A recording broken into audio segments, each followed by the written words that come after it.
criminels médicaux prennent tellement de plaisir à annoncer aux familles que le corps de votre parent est maintenant sans vie.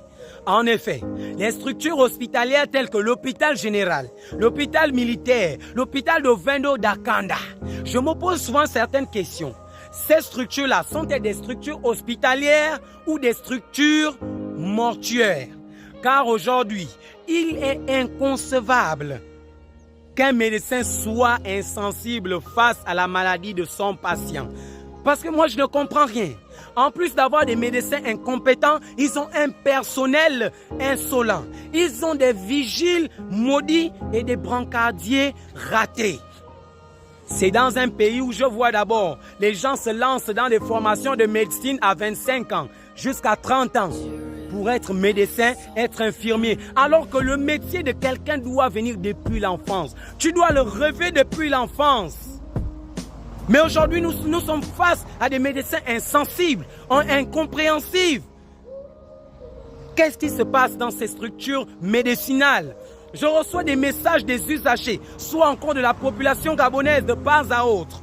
Suite à mes analyses et mes brèches sur certains sujets, ces derniers sollicitent mon aide, histoire d'attirer l'attention du ministre de la Santé. Mais ma question reste à poser. Avons-nous vraiment un ministre de la Santé?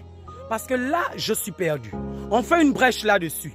Est-ce que le ministre de la Santé et encore les directeurs généraux de ces structures ont mis en place ces brigades de contrôle dans le cadre du travail? Mais non, il n'y a pas ça. Il n'y a pas. Le jour que le président se déplace pour aller à l'hôpital, il balaie, il nettoie, il peint, il traite tout le monde avec passion, compassion et douceur. Mais lorsque le président part, comment est-ce qu'on traite nos parents là-bas dans des hôpitaux?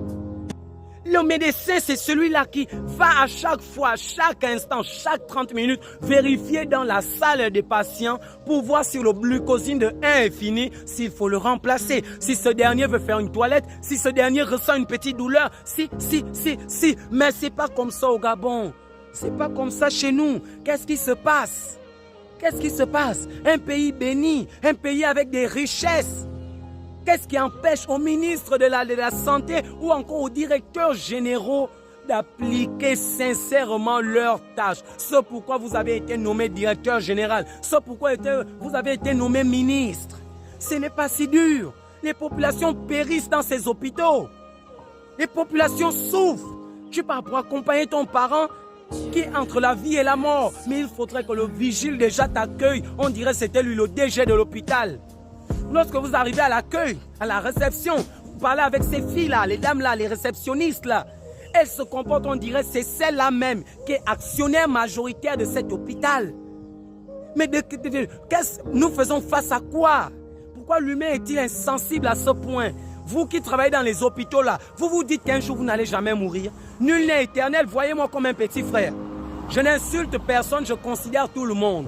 Mais comprenez que nul n'est éternel. Le traité que vous faites aux autres aujourd'hui, je jure que Dieu va vous rendre ça plus d'un centuple de fois. On ne peut pas être médiocre jusqu'à ce point. On ne peut pas être insensible jusqu'à ce point. Mais putain, quelqu'un vous a-t-il obligé à être médecin? On vous a obligé à être DG, mais appliquez votre travail. Surveillez votre personnel. Vous abandonnez les populations dans des situations compliquées. Vous allez vous essayer de vous renseigner où est-ce qu'on fait, où est-ce qu'on, comment on appelle ça, où est-ce qu'on prélève. On vous répond 5 minutes après avec insolence. Vos agents sont toujours dans leur téléphone. Vous parlez, ils vous toisent, on vous gronde. Mais attendez, pourquoi ces maudits, ces bâtards-là qui gèrent dans le système de la santé?